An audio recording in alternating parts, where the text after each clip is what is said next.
me chorus, man. Remember when we come up here, we ain't come to tell you anything to vote for me. You ain't got to vote, you ain't got to do nothing.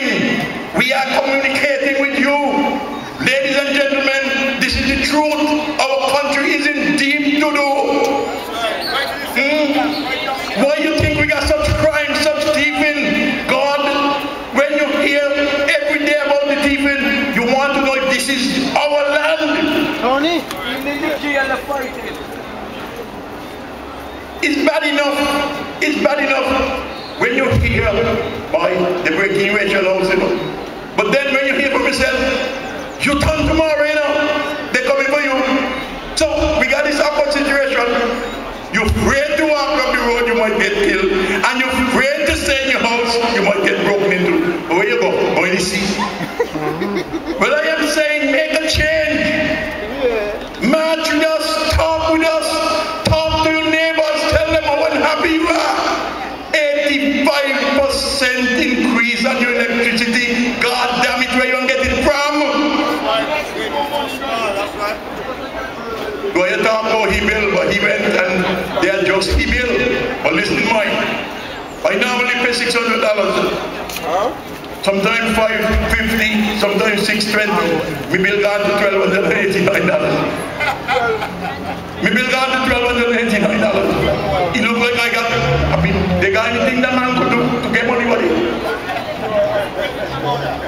Not thieving, me not thief, man. But ladies and gentlemen, that is just one. I said of Market Street the other night, Dr. Douglas said, the cost of living going to go down when he put on the tax. Oh, Papa Jesus, Lord. When everybody started to fall out and say, no, he ain't gone down, he gone up. He said, is the merchant robbing you? Go St. Martin, the boy, go down on the boat. When you come up and you come off the boat, you buy your goods the second time.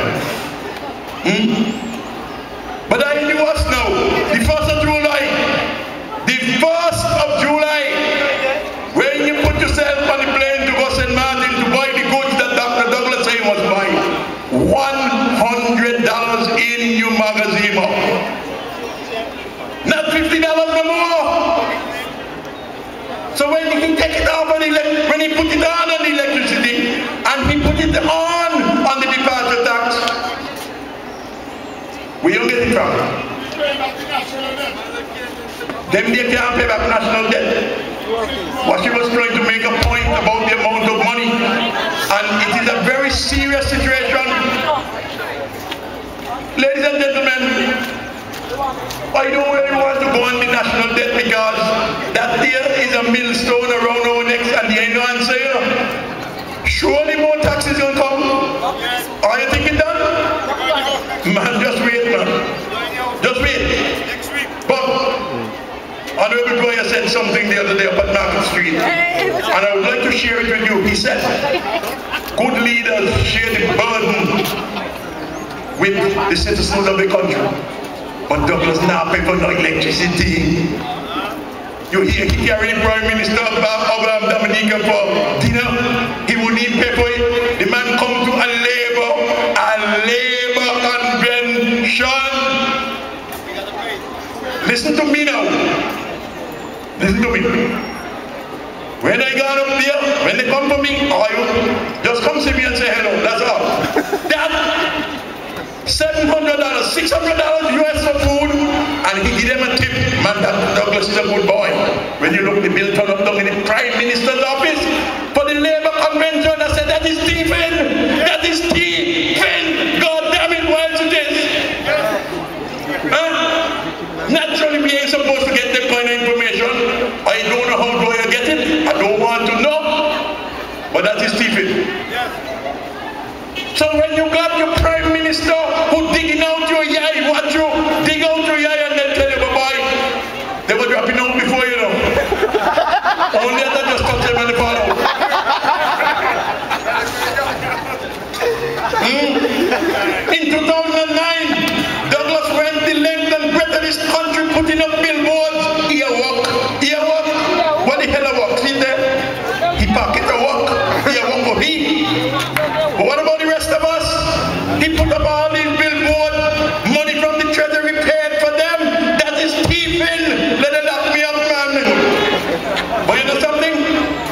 he also confided in some of his people and he said, listen, I know how to deal with Tam, but Lord, I don't know what to do with Stefan and Cain. Well, let me tell him, he ain't gonna do nothing with me and he ain't gonna do nothing with Dwyer.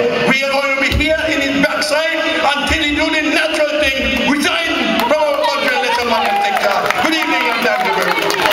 If all you believe when he tell you, don't forget, we have to close the sugar industry. Oh well, let me tell all you something. The economy didn't go down after sugar closed. It went up. If you all will believe any excuse he give you, even now, then you will believe anything. And then you will pay the price yourself. Because I can tell all you this.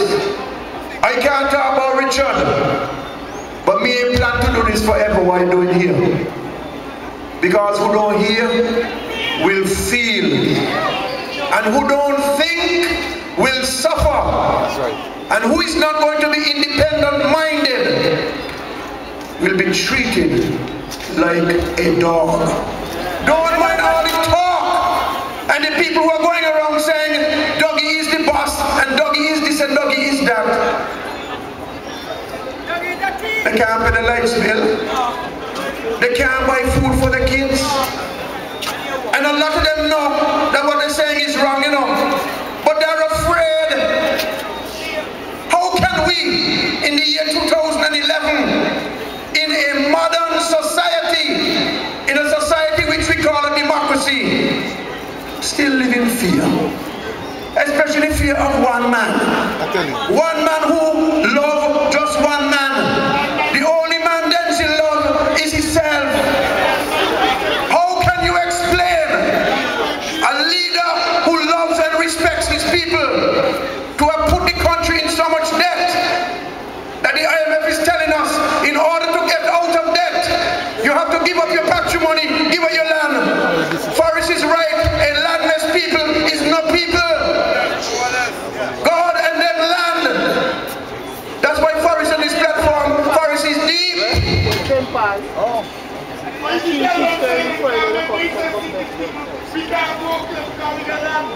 Yeah, we ain't got no land. How can Dr. Douglas explain to you and convince you that he does not have a grievance against you when he sits in his office on Church Street and allow them to close off 2 beaches on the Southeast Peninsula that belong to us? How on earth? I don't have a personal thing against him. As a matter of fact, I love him. He's one of God's creatures, just like all of us. But the less I have to do with him, the better. I wrote in my article today, and the article is entitled Afraid to March, that the corruption in Stenkins is stinker than the drain outside the jail. And that drain well stink. Is that personal? Or is it true? When people are allowed to get away with all kind of taxes, when you have judgment that the summons is out against people and nobody could touch them, when a man thieving a gun out of the courthouse and selling it and nobody could touch him, when all of this is going on and nobody could do them nothing, and they say I carry prisoner and carry them Marriott, but who it is carrying the condemned murderer to a function? Condemned murderer, who it is doing? Don't start something you can't finish. Don't start something you can't finish. The electoral system is corrupt. One man, one vote. Listen, you just can't put people on the ferry and say, go he's gonna vote today and come back saying he's gonna vote tomorrow. You can't do that. It makes a nonsense of the constituency system. It makes a nonsense of the electoral process. But is that a personal thing because I say so? No. Because I tell him, and he's the first man I tell him, say this, we need to change the leadership. He's the first. Does that mean I'm some personal against him? No.